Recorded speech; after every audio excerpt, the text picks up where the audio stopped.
Hello everyone, कैसे हैं आप सब। मैं हूं अक्षय कुमार और आप देख रहे हैं द सिलेक्टिव डॉक्टर।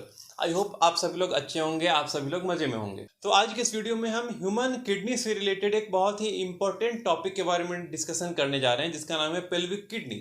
इस पेल्विक किडनी के बारे में मैंने बहुत टाइम पहले भी एक वीडियो बनाया था। अगर आपने नहीं देखा है तो आप वो भी जाकर देख सकते हैं। ऐसे ही यहाँ भी सारा इन्फॉर्मेशन आपको मिल जाएगा अभी, ठीक है। तो पेल्विक किडनी ये एक ऐसा टर्म है जो कि अक्सर आपको किसी भी पेशेंट के अल्ट्रासोनोग्राफी रिपोर्ट में लिखा मिल सकता है।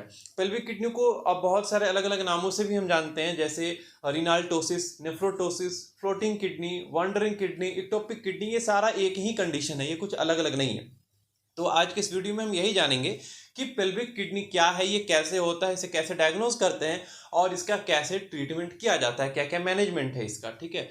पर वीडियो को स्टार्ट करने से पहले एक छोटा सा रिक्वेस्ट है आप सभी से कि अभी हमारा चैनल 913 सब्सक्राइबर्स पे है and we are about to hit 1K subscriber soon. तो अगर आपको हमारे वीडियो इन्फॉर्मेटिव लगता है, कुछ इन्फॉर्मेशन गेन करते हैं, तो प्लीज़ सब्सक्राइब कीजिएगा, ठीक है। तो अब बात करते हैं पेल्विक किडनी क्या है। ठीक है, हमारे बॉडी के अंदर जितने भी ऑर्गन्स हैं, वो चाहे हमारा हार्ट हो, वो चाहे हमारा लीवर हो, लंग्स हो, किडनी हो, ब्लैडर हो, कुछ भी हो, हर एक ऑर्गन का हमारे बॉडी के अंदर एक फिक्स्ड जगह है according to its shape, its size, it function. उसके शेप, साइज और फंक्शन के अकॉर्डिंग हम हमारे बॉडी के अंदर सारे ऑर्गन्स एक फिक्स्ड जगह पर प्लेस्ड हैं, वहां से वो हिल नहीं सकते। पर किसी कारणवश अगर कोई ऑर्गन डिस्प्लेस हो जाए, हल्का सा शिफ्ट कर जाए अपने ओरिजिनल प्लेस से, तो बहुत सारी कठिनाइयां देखने को मिलेंगी, बहुत सारे प्रॉब्लम्स देखने को मिलेंगे। तो बिल्कुल यही केस है पेल्विक किडनी।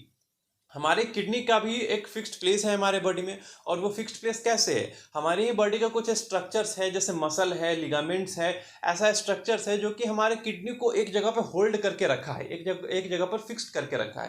पर किसी कारणवश हमारा किडनी अपने ओरिजिनल प्लेस से लगभग 5 सेंटीमीटर नीचे खसक जाए, 5 सेंटीमीटर नीचे ड्रॉप कर जाए, उस केस को कहते हैं पेल्विक किडनी या फिर फ्लोटिंग किडनी, या फिर जो भी नाम बहुत सारा है इसका वो, ठीक है। अब बात आता है कि ये क्यों होगा। उससे पहले एक और इंपॉर्टेंट बात ये है कि जो पेल्विक किडनी का केस है, ये कॉमनली फीमेल्स में देखने को मिलता है ज़्यादातर as compare to males. Females में इसका कंडीशन, इसका केस ज़्यादा देखने को मिलता है एज कम्पेयर टू मेल्स।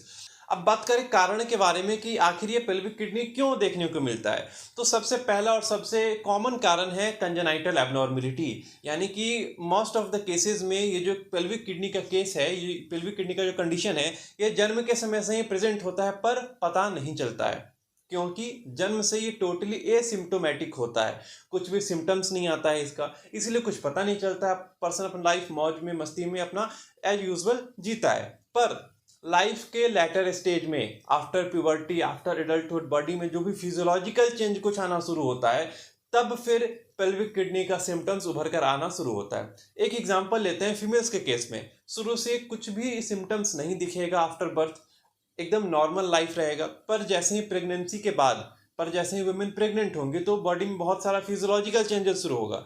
तो उन फिजियोलॉजिकल चेंजेस के कारण पेल्विक किडनी का सिम्टम उभर कर सामने आ सकता है, और फिर अल्ट्रासोनोग्राफी का टेस्ट कराने पर हमें ये पता चल सकता है कि पेशेंट को पेल्विक किडनी का कंडीशन है। सबसे पहला और कॉमन कारण तो यही है। दूसरा कारण ये है एक्सेस वेट लॉस, बहुत ज़्यादा वेट लॉस के कारण, या फिर कोई माल न्यूट्रिशन का पेशेंट है, कुपोषित बच्चा है, कोई कुपोषित पेशेंट है, उस कंडीशन में भी पेल्विक किडनी देखने को मिल सकता है। तो मोस्ट कॉमन केसेस यही हैं, इसमें भी सबसे ज़्यादा कंजेनाइटल ही मिलता है, ठीक है। अब कंजेनाइटल मिलता है, इसके साथ इसमें एक और बात है कि हमारे बॉडी के अंदर 2 किडनीज हैं, आप सभी जानते हैं, left kidney and right kidney. अब इन दोनों में राइट किडनी सबसे ज़्यादा अफेक्टेड होता है। अप्रॉक्स 70% ऑफ केसेस में राइट किडनी ही ड्रॉप करता है 5 सेंटीमीटर नीचे। 10% केस में ही ऐसा होता है कि लेफ्ट किडनी ड्रॉप करता है, और 20% ऐसा केस होता है जिसमें दोनों किडनी एक साथ ड्रॉप करता है। पर सबसे ज़्यादा कॉमन होता है राइट किडनी का ड्रॉप करना।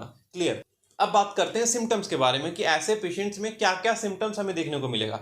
तो सिम्टम टोटली डिपेंड करता है कौन सा किडनी ड्रॉप हुआ है, कितना सेंटीमीटर ड्रॉप हुआ है, और ड्रॉप होने के बाद वो किस किस स्ट्रक्चर्स को कंप्रेस कर रहा है। अगर राइट किडनी ड्रॉप हो रहा है तो राइट साइड में ज़्यादा सिम्टम्स देखने को मिलेगा, लेफ्ट किडनी ड्रॉप कर रहा है तो लेफ्ट में ज़्यादा देखने को मिलेगा, अगर दोनों ड्रॉप कर रहा है तो पूरे होल एब्डोमेन में देखने को मिलेगा। फॉर एग्जांपल, सबसे पहला सिम्टम इसका हेवीनेस, यानी कि एब्डोमेन में भारीपन, हेवीनेस फील होगा। दूसरा पेन होगा, एब्डोमिनल पेन होगा, और ये पेन टोटली डिपेंड करेगा किस साइड का किडनी ड्रॉप हुआ है। अगर लेफ्ट किडनी ड्रॉप हुआ है तो लेफ्ट साइड में पेन होगा एब्डोमेन के, राइट किडनी ड्रॉप हुआ है तो एब्डोमेन के राइट साइड में पेन होगा। दोनों किडनी ड्रॉप हुआ है तो होल एब्डोमेन में पेन का फीलिंग होगा। ठीक है, पहला तो हेवीनेस था, दूसरा पेन था, इसके बाद नॉजिया वॉमिटिंग हो सकता है, और चौथा बहुत इंपॉर्टेंट सिम्टम है कि पेशेंट के यूरिन डिस्चार्ज में प्रॉब्लम हो सकता है। क्लियर, ये 4 कॉमन सिम्टम्स देखने को मिलते हैं।